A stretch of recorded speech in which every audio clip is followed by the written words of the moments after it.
আপনি আমার রুমে আসবেন না। আপনার লজ্জা করল না একটা অষ্টম শ্রেণী পড়ুয়া মেয়েকে বিয়ে করতে? আমার তো এখনও বিয়ের 7 বছর বাকি। তখন স্যার বল অর্থাৎ আমার স্বামী সেটার জন্য তুমি এবং তোমার মাথায়। আমি তোমাকে বিয়ে করতে চাইছিলাম না, কিন্তু তুমি বাধ্য করেছ তোমাকে বিয়ে করতে। আর এখন বলছো তোমার বিয়ের বয়স হয়নি। বিয়ে করার আগে তুমি ভাবলে না যে তোমার বয়স এতটাই কম যে তুমি আমার দায়িত্ব পালন করতে পারবে না? আমি আমার স্বামীকে বলেছিলাম আপনি আমাকে দয়া করুন, আপনি রুম থেকে চলে যান, কিন্তু সে আমার কোনো কথা শুনল না। তারপর স্যার আমার সাথে জোর করে। আমি ভাবতেই পারছি না একজন শিক্ষক কি করে একজন পশু হতে পারে। বাকিটা গল্পতে শোনা যাক। 1 বছর ধরে আমাকে অষ্টম শ্রেণীর দায়িত্ব দেওয়া হয়। অষ্টম শ্রেণীতে 40 জন শিশু পড়ত। ছেলে ও ভাই আমাদের স্কুলে পড়ত। আমাদের স্কুলে এসএসসি পর্যন্ত ছিল। আমি শিশুদের খুব সুন্দর করে পড়াতাম। আমি কখনো বাচ্চাদের উপর রাগ করতাম না। আমি সবসময় বাচ্চাদের বুঝিয়ে শেখাতাম। এজন্য তারা আমাকে তাদের প্রিয় শিক্ষক হিসেবে মানতে শুরু করে। একদিন আমি যখন ক্লাসে বাচ্চাদের পড়াচ্ছিলাম, তখন একটা মেয়ে আমার কাছে এল। 17 বছর বয়সী এবং অষ্টম শ্রেণীর ছাত্রী ছিল। মেয়েটা এসে আমার কাছে দাঁড়িয়ে বলতে লাগল, স্যার, আমার বিয়ে আপনার সাথে হবে। আমি আমার সামনে রাখা খাতগুলো চেক করছিলাম এবং চেক করতে খুব ব্যস্ত ছিলাম। তাই হঠাৎ তার কথা শুনে হতবাক হয়ে গেলাম। আমি তার দিকে তাকিয়ে ভাবছিলাম, হয়তো আমি কিছু ভুল শুনেছি। তারপর আমি আবার জিজ্ঞাসা করলে সে বলতে থাকে, স্যার, আপনার সাথে আমার বিয়ে হবে, আর আপনি আমার স্বামী হবেন। যখন সে আবার বল, আমি কিছুক্ষণ তার দিকে তাকিয়ে রইলাম। সে খুব জোর দিয়ে কথাগুলো বলছিল, যেন সে যা বলেছিল তা সত্য হয়ে উঠবে এবং সে যে বিশ্বাসের সাথে কথা বলছে তাতে আমি অবাক হলাম। সে দেখতে খুব নিষ্পাপ হয়েছিল। সে আবার বল, স্যার, আপনারা আমার সাথে বিয়ে হবে। আমি হব আপনার বউ আর আপনি হবেন আমার স্বামী। সে আবার এই কথা বললে আমি হেসে উঠলাম। সে যা বলেছিল তা আমি তামাশা ভেবে উড়িয়ে দিলাম এবং আমি তাকে বকাঝোকাও করেনি, বরং সে যা বলেছিল তা উপেক্ষা করে তাকে তার জায়গায় ফিরিয়ে দিলাম এবং তারপরে আমার কাজে ব্যস্ত হয়ে পড়েছিলাম। সে একটি শিশু, এটা ভেবে ওকে এড়িয়ে গেলাম। এরপর যখনই তাকে দেখতাম তার কথা মনে করে আমি শুধু হাসতে থাকতাম। সে একটি শিশু ছিল। সে খুব সুন্দরী ছিল। তার ক্লাসের সবচেয়ে মেধাবী মেয়ে ছিল। এই কারণেই সে অন্য শিক্ষকদের মতো আমারও নজরে ছিল। আমার শিক্ষার একটি নীতি হল, আমি সকল শিশুকে একই দৃষ্টিকোণ থেকে দেখি এবং সবার সাথে সমান আচরণ করি। আমি নিজেও এমন সময় পার করেছি বলে তার বুদ্ধিমত্তা ছাড়া তাকে অন্য শিশুদের সাথে আমি তুলনা করি না। এবং আমি জানি শিক্ষকরা যখন কাউকে ফেভারিট করে তখন খুব খারাপ লাগে।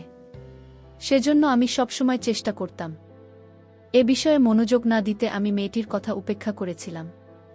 এই দেশে একটি শিশু এবং সে যা বলেছে তার গুরুত্ব সহকারে নেওয়া দরকার নেই।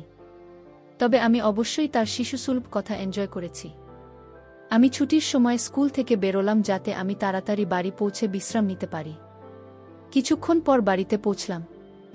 ফ্রেশ হয়ে আমি আমার খাবার খেয়ে নিলাম। তারপর আরাম করে খেয়ে রুমে গিয়ে শুয়ে পড়লাম। আমি চোখ বন্ধ করেছিলাম, এমন সময় হঠাৎ আমার রুমের দরজা খুলে কেউ একজন ঢুকল। দরজা খোলার শব্দে চোখ খুললাম। চোখ খুলে দেখলাম মা আসছে। মাকে দেখে আমি সোজা হয়ে বসলাম, আর উনি এসে আমার সামনে বসলেন। মাকে জিজ্ঞেস করলাম, কি হয়েছে মা, তুমি বিশ্রাম নিচ্ছিলেন না? আমার প্রশ্ন শুনে মা হাসতে লাগলেন আর বললেন, হ্যাঁ, তবে তোর সাথে আমার কিছু গুরুত্বপূর্ণ কথা বলার ছিল, তাই তো রুমে এসেছি। মায়ের কথা শুনে আমি ভাবলাম যে মা আমার সাথে কি এমন গুরুত্বপূর্ণ কথা বলতে চাইছিল। মা আমার সাথে কথা বলতে আমার ঘরে এসেছে। আমি তাকে বললাম, তুমি আমার সাথে কথা বলতে চাও, বলো।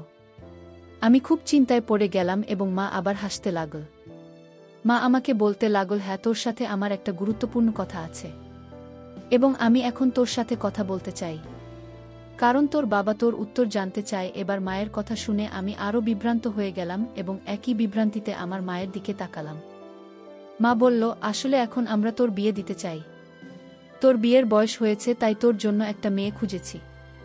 তোর মতামত জানতে এসেছি যাতে আমরা মেয়েটির পরিবারকে উত্তর দিতে পারি। মেয়েটি ভালো এবং শিক্ষিত এবং তাদের কোনো কিছুরই অভাব নেই। তোর বাবার সব কিছু পছন্দ হয়েছে, আর আমিও এটাকে খুব পছন্দ করছি। তাই আমি তোর ইচ্ছা জানতে চাই, যাতে আমরা তাদের আমাদের বাড়িতে তোকে দেখানোর জন্য ডাকতে পারি। আমি মাকে বললাম, মা, আমি এখনই বিয়ে করতে চাই না। আমি এ বছরই মাত্র চাকরি পেয়েছি। এখন আমি ইনকাম করতে চাই, তারপরে বিয়ে করতে চাই। মা বলল, আমি আর ঘরের সকল কাজ সামলাতে পারি না। ঘরের সব কাজের ভার আমার উপর। এখন আমার বুড়ো মায়ের কাজ করার মতো শক্তি নেই। তোর বোন সারাদিন স্কুল আর টিউশন নিয়ে ব্যস্ত, আর আমি বাড়িতে একা থাকি। বাড়িতে বোমা এলে সে আমার সঙ্গে কাজে হাত লাগাবে এবং আমার মন খুশি থাকবে। আমি বেঁচে থাকতে নাতি নাতনির মুখ দেখে যেতে চাই।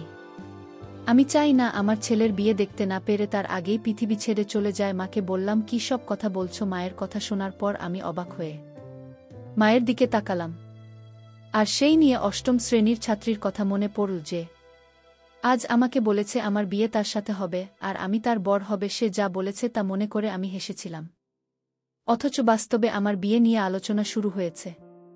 মা বলতে লাগলেন, কোথায় হারিয়ে গিয়েছিলেন বাবা? তাড়াতাড়ি উত্তর দাও, যাতে মেয়ের বাবা মাকে যত তাড়াতাড়ি সম্ভব জবাব দিতে পারি। আমি অন্য কিছু ভাবছিলাম। তুমি যা ঠিক মনে করো তেমন করতে পারো। আমি আমার বাবা মাকে খুব ভালোবাসতাম এবং তাদের সিদ্ধান্তে খুব খুশি ছিলাম। আমি বলেছিলাম যে তুমি আমার জন্য যা সিদ্ধান্ত নেবে আমি তাতে রাজি। আমি জানতাম যে আমার বাবা মা কখনোই আমার জন্য ভুল সিদ্ধান্ত নেবেন না, তাই আমি আমার বাবা মায়ের প্রতিটি সিদ্ধান্তকে সম্মান করতাম। মা আমার সিদ্ধান্ত শুনে খুব খুশি হলেন এবং আমাকে অনেক আশীর্বাদ করলেন এবং তার ঘরে চলে গেলেন। তারা আমাকে বললেন, ঘুমোতে খুব ভোরে উঠে তোমাকে স্কুলে যেতে হয়। মায়ের কথা ভেবে ঘুমানোর চেষ্টা করতে লাগলাম। আমি আমার বাবা মায়ের বড় ছেলে ছিলাম, তাই বাড়ির সবাই আমাকে সবচেয়ে বেশি ভালোবাসতেন। আমার ছোট্ট ভাই বোনেরা আমাকে অনেক সম্মান করত। আমি যে স্কুলে চাকরি করতাম সেই স্কুলে আমার ভাই বোনকে ভর্তি করিয়েছিলাম। প্রথম দিকে আমি আমার শখের জন্য শুরু করি, যদিও আমি অন্য কিছু কাজ করতে চেয়েছিলাম, কিন্তু আপাতত ছিল। ভেবেছিলাম যদি কখনো ভালো চাকরি পেয়ে যাই তখনটি চলছে সেই কাজে লেগে যাবে। কিন্তু তারপরও আমাদের বাড়িতে কোনো ধরনের অভাব ছিল না। আমার বাবার আমার রোজগারের সংসারটা ভালোই চলছিল। আমি স্কুলে কাজ শুরু করার পর 1 বছর হয়ে গেছে। আমার সামর্থ্য দিয়েই চাকরি পেয়েছি বলে আমার বাবা আমার চাকরি নিয়ে খুব খুশি ছিলেন। আমি খুব মেধাবী ছিলাম, সেজন্য স্কুলের লোকজন আমার বেতন তাড়াতাড়ি বাড়িয়ে দেয়। আমি খুব ভালো করে বাচ্চাদের পড়াতাম।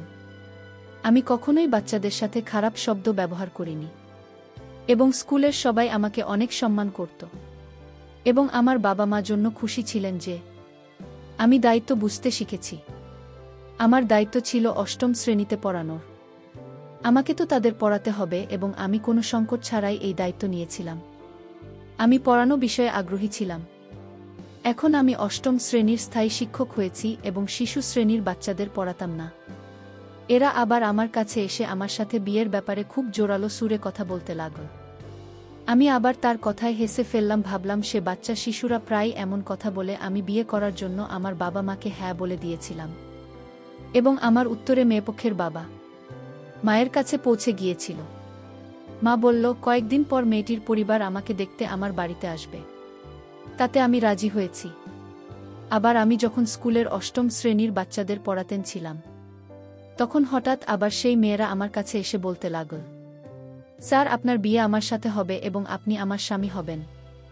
তার কাছ থেকে আবারও একই কথা শুনে কিছুটা অবাক হলাম, কিন্তু আমি আবার হাসলাম এবং তার কথাগুলো হেসে উড়িয়ে দিলাম। সে শিশু মানে মেয়েটার কথায় হেসে ওঠা ছাড়া আমি আর কি করতে পারতাম। আজ ওর কথায় হাসতে হাসতে ওর কথাটা আরেকবার ইগনোর করলাম। আমি অন্য বাচ্চাদের সাথে ব্যস্ত হয়ে পড়লে এই জিনিসগুলি আমি মন থেকে ভুলে গেলাম। কিন্তু আগামী কয়েকদিনের মধ্যেই স্পষ্ট হয়ে গেল সে তার কথায় কতটা বিশ্বাস ছিল, কারণ সে প্রতিদিনই আমার কাছে আসত এবং একই কথা বলতো যে তোমার বিয়ে আমার সাথে হবে এবং তুমি আমার স্বামী হবে। শুরুতে আমি তার কথা শুনে হাসতাম এবং তা নিয়ে মজা করতাম, কিন্তু কতদিন আমি এটা করতে পারতাম, কারণ এখন শব্দের সীমা ছাড়িয়ে গেছে এবং এটা আমার সাধ্যের বাইরে চলে গেছে এবং আমার মনে হয়েছিল যে কোনোদিন আমি তার উপর রাগ দেখিয়ে ফেলব। আমি বুঝতে পারিনি যে সে আমাকে প্রতিদিন বিরক্ত করছে। সে এমন করত এবং তাও কোনো কারণ ছাড়াই। একদিন তাকে ভালো করে বুঝিয়ে দিয়েছিলাম যে সে যেন এভাবে কথা না বলে, কিন্তু সে তখনও বুঝতে পারেনি।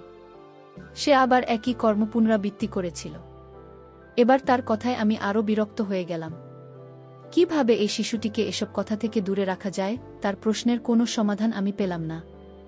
আমি আমার স্কুলের অন্য শিক্ষকদের যেটা বলতে পারিনি, কারণ আমি জানতাম আমার কথা শুনে তারা বলবে ও বাচ্চা, তার কথাকে উপেক্ষা করো। যদিও আমি তাকে ছোট ভেবে তার কথাগুলিকে উপেক্ষা করতে পারিনি। এবং আমি খুব বিরক্ত ছিলাম, কারণ সে প্রতিদিন একই কথা বলছিল। সেদিনও চেয়ারে বসে আমি যখন ক্লাস এর বাচ্চাদের পড়াচ্ছিলাম, তখন সে আমার কাছে এসে আমার কাছে একই কথা বলা শুরু করল।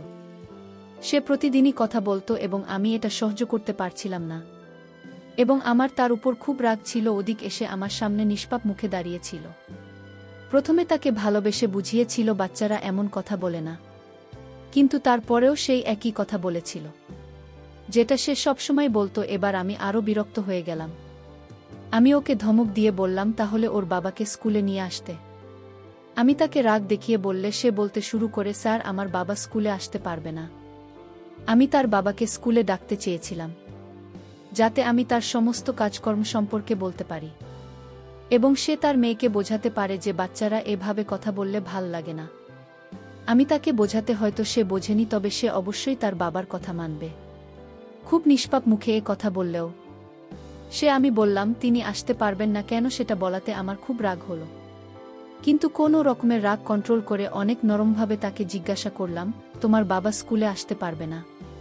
কারণ সুমাইয়া বলল, স্যার, আমার বাবা পঙ্গু, 2 পা দিয়ে হাঁটতে পারে না। আপনি আমাদের বাড়িতে গিয়ে তার সাথে দেখা করুন। শিশুটি খুব শান্ত স্বভাবের বলছিল। আমি অবাক হলাম যে তার বাবা পঙ্গু। আমার তো বিশ্বাস হচ্ছিল না। কিন্তু মেয়েটি 8ম শ্রেণীতে পড়ে, তার মেয়েটা এতটাই ছোট ছিল না যে এত বড় মিথ্যে বলবে। তার বাবা নিশ্চয়ই পঙ্গু ছিলেন, সেই কারণেই মেয়েটি এমন কথা বলছিল। ওর কথা শুনে আমি অবাক হলাম, কারণ আমি ঠিক করে নিয়েছিলাম ওর বাড়িতে গিয়ে ওর বাবার সাথে দেখা করব। তার স্কুলের পর ওর বাড়িতে যাব। স্কুল শেষ হওয়ার পর আমি গুরুত্বপূর্ণ কাগজপত্র ফাইল তুলে নিয়ে স্কুল থেকে বেরিয়ে গেলাম। সেই মেয়ে সুমাইয়া আমার সাথে ছিল, কারণ আমার সাথে সেই মেয়েটিও মনে ছিল যে আমি তার বাড়িতে তার অসহায় বাবার সঙ্গে দেখা করতে যাব। অনেকগুলি রাস্তা দিয়ে যেতে যেতে অনেক দেরি হয়ে গিয়েছিল। প্রায় 20 মিনিট পরে আমরা তার বাড়িতে পৌঁছলাম। সেটি খুব বড় না হলেও একটা ছোট পুরনো বাড়ি ছিল। তারপর সেই মেয়েটার সাথে ঘরে ঢুকলাম। বাড়ির দেওয়ালগুলো দেখতে খুবই অদ্ভুত এবং পুরনো টাইপের। বাড়িটা দেখতে একটা ভুতুরে মুভি টাইপের বাড়ি, যা দেখে আমি একটু চিন্তিত হয়েছিলাম। কিন্তু তারপর সাহস সঞ্চয় করে তার বাবাকে দেখতে গেলাম, কিন্তু বাড়ির কোথাও তাকে দেখা যাচ্ছিল না। এক ঘর থেকে অন্য ঘরে এবং তারপর উঠোনে, রান্নাঘরের পুরো বাড়ি উকি দেওয়ার পরেও আমি তার বাবা মাকে ঘরে দেখতে পেলাম না। ওরা বলছিল তার বাবা অসহায়। সে যদি অসহায় হয়ে কোথাও যেতে না পারে তাহলে তার বাড়িতে উপস্থিত থাকা উচিত ছিল, কিন্তু বাড়ির কোথাও তাকে দেখতে পেলাম না। আমি বিরক্ত ছিলাম। আমি তাকে জিজ্ঞাসা করলাম, তোমার বাবা কোথায়? সে বলল, সামনের ঘরে আছে বাবা। আমি ঘরের দিকে তাকাচ্ছিলাম, কিন্তু সেই ঘরের দিকে তাকাতেই আমি অবাক হয়ে গেলাম, কারণ আমি সেই ঘরে আগেই দেখেছি। সেটা খালি ছিল, খুব সাধারণ একটা বাড়ি ছিল না তো। বাড়িতে বেশি আসবাব ছিল না। বাড়িতে বসবাসকারী কেউ উপস্থিত ছিল জানি না। সে আমাকে তার বাড়িতে নিয়ে এসেছে। আমি তার অনুরোধে আমি ঘরে ঢুকলাম। ভাবলাম আর একবার দেখতে ক্ষতি কি যে। আমি রুমের ভিতরে ঢুকলাম। তারপর যা দেখলাম তাতে আমার দম বন্ধ হয়ে আসছিল, কারণ আমি আমার পিছনে একজন মহিলার কণ্ঠস্বর শুনতে পেলাম। যা আমি পিছনে ঘুরে দেখলাম, আমি হঠাৎ ভয় পেয়ে গেলাম এবং আমি চিৎকার করে উঠলাম, কারণ আমার সামনে একজন মোটা মহিলার দাঁড়িয়ে ছিলেন। তিনি তাকিয়েছিলেন। আমি তাকে জিজ্ঞাসা করলাম, তুমি কে? দরজা খোলা ছিল, কিন্তু সুমাইয়া কোথাও দেখতে পাচ্ছিলাম না এবং দরজার সামনে সেই মহিলা দাঁড়িয়ে ছিল। তার সামনে দিয়ে আমি বের হতে পারবো না। সে কি ছিল আমি জানি না, কিন্তু আমার তাকে খুব ভয় লাগছিল, কারণ সেই মহিলাকে দেখে মনে হচ্ছে উনি খুব রেগে আছেন। আমি যেসব সম্পর্কে চিন্তা করছিলাম, মহিলা বলল, আমি সুমাইয়ার মা, আর এখন তুমি নাকি তাকে বিয়ে করতে যাচ্ছে। এই কথাটা বলতে আমার চোখ বড় বড় হয়ে ওঠে। আমি জোরে চিৎকার করে বললাম, কি রকম বাজে কথা বলছেন? তখন সেই মহিলা রাগে ভরা চোখ নিয়ে বল, গলা নিচু করে কথা বলো আর বল, চল এখন তোমার বিয়ের আয়োজন হবে। আমি বললাম, আপনি একজন মহিলা এবং আমি আপনাকে সম্মান করি। আপনি কিভাবে আপনার 13 বছরের মেয়েকে আমার সাথে জোর করে বিয়ে দিতে পারেন? কোথায় 17 বছর বয়সী আর কোথায় আমি একজন 25 বছর বয়সী যুবক? তারপর তারা আমাকে ভুলিয়ে ভালিয়ে এই 13 বছর বয়সী মেয়ের সাথে বিয়ে দিয়ে দিল। আমি যখন বাসর ঘরে ঢুকলাম তখন মেয়েটি বলল, আপনি আমার রুমে আসবেন না। আমার বিয়ের বয়স হয়নি। কিন্তু এতে আমার করার কিছু ছিল না, কারণ আমার মা বাবা আপনার সাথে বিয়ে দিতে আমাকে বাধ্য করেছে। আপনি 3 বছর আমার রুমে আসবেন না। আমি বললাম, এটা আবার কেমন কথা? বিয়ে করেছ আমায় আর বলছো 3 বছর পর তোমার রুমে আসব। তাহলে কেন এত আগে আমায় বিয়ে করলে? সুমাইজা তখন উত্তর দিল, আমি বিয়ে করেছি ঠিকই, কিন্তু আপনি আপনার জায়গায় থাকুন। আমার জায়গায় আসার চেষ্টা করবেন না, কারণ আমার বয়স তো অনেক কম। আমি বললাম, আমি তোমার কোনো কথাই শুনব না। আমার যা করার আমি করব। সুমাইয়া বলল, এটা কিন্তু বাড়াবাড়ি হচ্ছে। ভালো হবে না কিন্তু। আমি মাত্র ক্লাস 8-এ পড়ি। তারপর আমার স্বামী আমার কোনো কথাই শুনল না। তার নিজের মতো করে আমাকে। আমি তার এসব আচরণ সহ্য করতে পারছিলাম না। আমি বলছিলাম, আমার কিন্তু সহজে হচ্ছে না। আমাকে দয়া করুন। সে আমাকে কোনোভাবেই দয়া করল না, বরং আমার সকল দামি সম্পদগুলো কেড়ে নিল। প্রিয় বন্ধুরা, গল্পটি ভালো লাগলে অবশ্যই কমেন্ট করে জানাবেন। আর নিয়মিত এমন আলাদা স্বাদের গল্প শুনতে ভিডিওটিতে লাইক এবং চ্যানেলটিকে সাবস্ক্রাইব করে সাথেই থাকুন। আর হ্যাঁ, নোটিফিকেশন বেলটি অল করে রাখবেন, যাতে পরবর্তী গল্প সবার প্রথমে আপনাদের কাছে পৌঁছে যায়। ধন্যবাদ বন্ধুরা। ধন্যবাদ সবাইকে।